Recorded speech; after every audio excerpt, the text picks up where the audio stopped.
Hello, this is David Dean, and yeah, I've been a little slow on getting videos out. Need to get a little better about that, but I am doing this video on a few different things. First of all, I've had several people tell me or make comments that the Obliterator and the Neon Sniper Rifle are no longer shooting through walls like they're supposed to.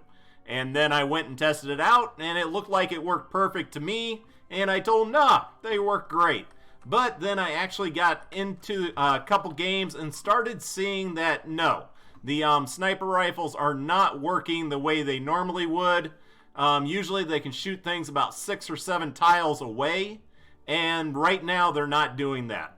Also, we're going to be looking at the new steampunk Cannonade launcher, and yes, I am using it with my Outlander. A lot of people on my other video went off on how can I do a video on a launcher not using a build that is specialized as a launch for doing a launcher build. And the reason is because I've been playing this game for a year and a half, and I've never once wanted to use a launcher build or see anybody else use a launcher build.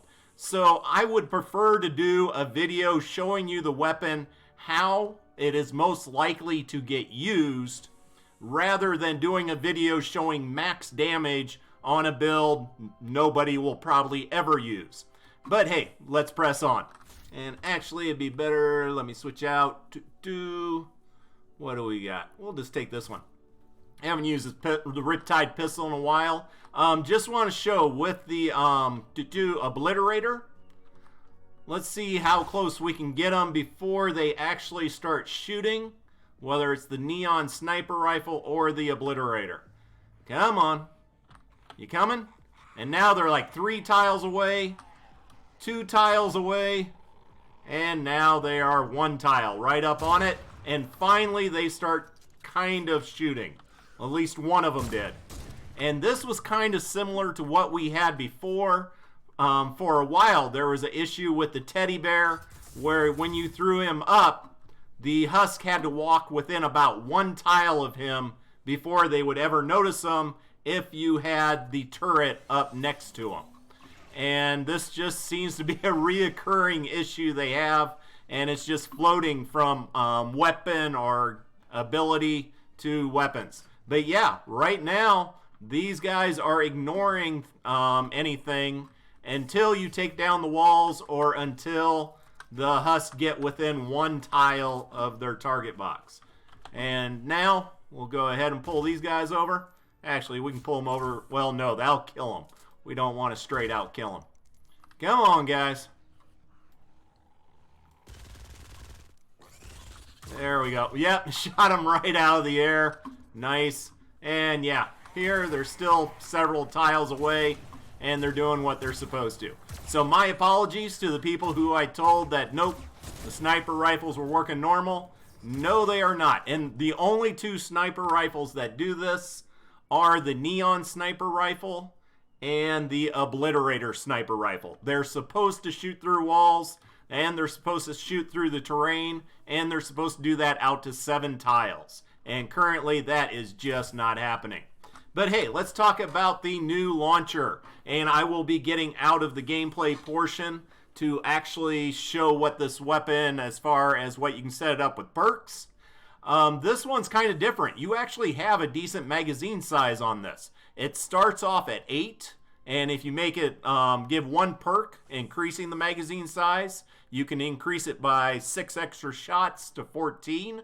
So you can just keep doing that rapid fire. And I went just big damage on it. You can put a crit damage, crit rating on it, but I just figured this was the better build. You don't get a choice between Obsidian and Shadow Shard. And I didn't bother to go 130 with it. And I will be explaining that as we go. What is different with this one from the video I did before? And I don't think the one I did the video, I kind of got a Cannonade before it came out. I think it accidentally slipped through Epic. And on that one, I had to do affliction damage on the 6 perk. And that is not what you get from the store. On hit, bullet splinters into sharpnel, dealing 40% damage in a cone behind target, 1.5 second cooldown. I thought this was going to be an amazing perk, and I even went to do on the, let's see, where did he go? I got way too many weapons. Oh, it's probably leveled up on my other account. That's why. But I had another weapon with this perk on it, and when I leveled it up and tested out, that cone hardly ever took effect, and it really wasn't what I thought it was going to be. I would probably go energy on this. I just don't have enough re-perks for it. But this thing is not, I repeat, not for really taking out mist monsters. We can do some good damage on it, but mainly with like smashers, no. This thing is awesome for spamming, for like taking out a bunch of husky husk, or like encampment missions. It is great. And so you just kind of have to decide what is better for those.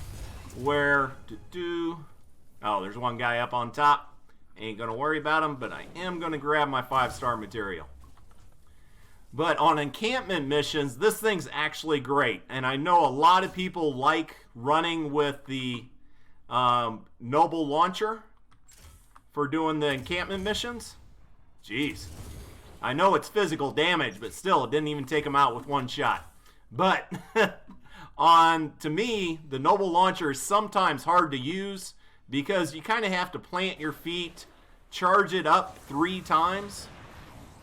Oh, let's hit the right button. Charge it up to the full power before you shoot it, taking a little bit more time. Where the Cannonade is a run and gun. You just keep kind of spamming it all over the encampment. And let's see. Just checking. Nope. We got a group of them here. But yeah, for a small group like this, it is awesome for taking them out. It is kind of a waste of materials, because obviously you could do this just as easy using a normal weapon. But if you just want to have fun and you got a ton of extra materials, this thing is great for clearing out encampments and things like that. Yeah, it does use sleek mechanical parts, which I do have a problem with. I keep running out of them. But let's run around here. Yeah, get out. And I will show you different builds if you do want to focus. Oh, this will be awesome. If you want to focus on doing max damage with this, I can definitely show you that. And we ain't going to bother with doing, at least to start with, the Teddy and stuff. Let's just get a bunch of these going. And yeah. Just kind of clear them out. I thought I saw a blaster down there. Where did he go? And if you got to take out the shielder, just jump in. Is he down yet? Come on, recharge. But even on these at level 100 with the 106, really not going down that fast. If I was using my to do Santa's Little Helper, definitely would be better. Yes, this is physical damage. A lot of these are elemental. Makes a little bit of a difference, but even against that one, the Exploder, I don't think I even took him down halfway before he blew himself up. Nope. Did like 1/4 damage. So, yeah, this thing, unless you love doing a build that specializes in taking out or using the launcher, I really can't recommend this thing. It looks cool, it's kind of nice, but unless you just want to spam this thing like a regular weapon and go through materials super fast, no, don't do it. And let's go back and look at, like I said, there is different builds you can do, mainly using constructors. And even I was thinking you could do it with an Outlander, and I'll show you how that all goes here. For heroes, there is 3 heroes that I can think of that help with doing damage.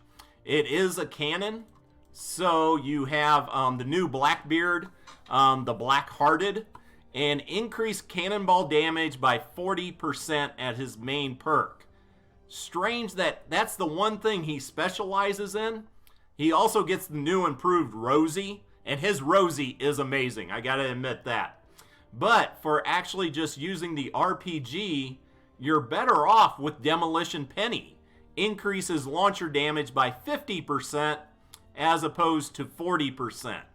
So if you just want to go for a damage build, put her in your main hero, and then you notice for support, she has 17% and he has 20%.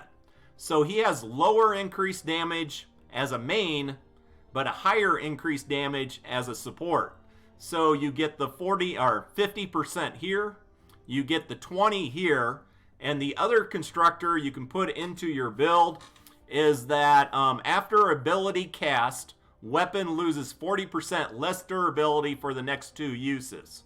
So if you wanted to, if you're running like an Outlander build, and you could hit phase shift, shoot a couple rounds, hit phase shift, shoot a couple more rounds.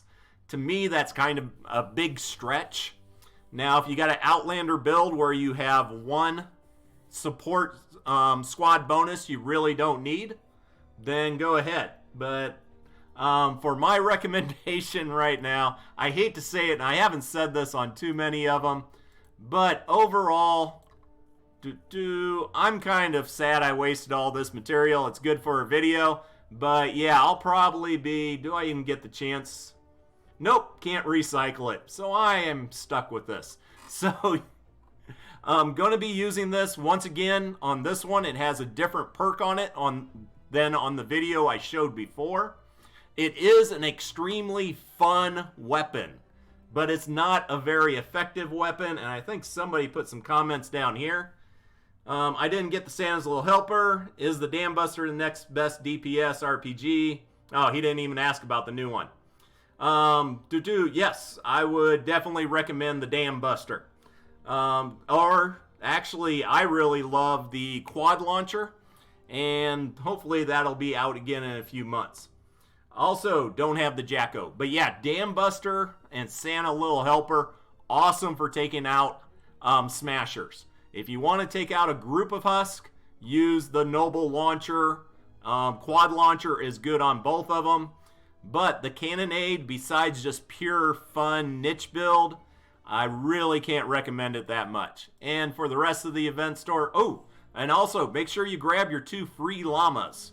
We got 2 free llamas right now, so I need to click on those later. But in the store, we got Tiny Instrument of Death. Once again, a great niche weapon. It can do tons of damage, but this is a guided missile. When you shoot it, if you move your mouse around, which is where you're looking at, the missile will change direction in accordance to where you look, giving it a really cool, interesting effect. But to use it as a standard weapon, nah, just can't go that good with it. And really nothing much out there. So there you go. Those are my thoughts. If you want to put comments on how horrible my video is because I didn't do a launcher command build for this, go for it. That's just, I don't see people actually playing the game that way, so I really don't see a point in doing that. But enjoy, take care, and enjoy.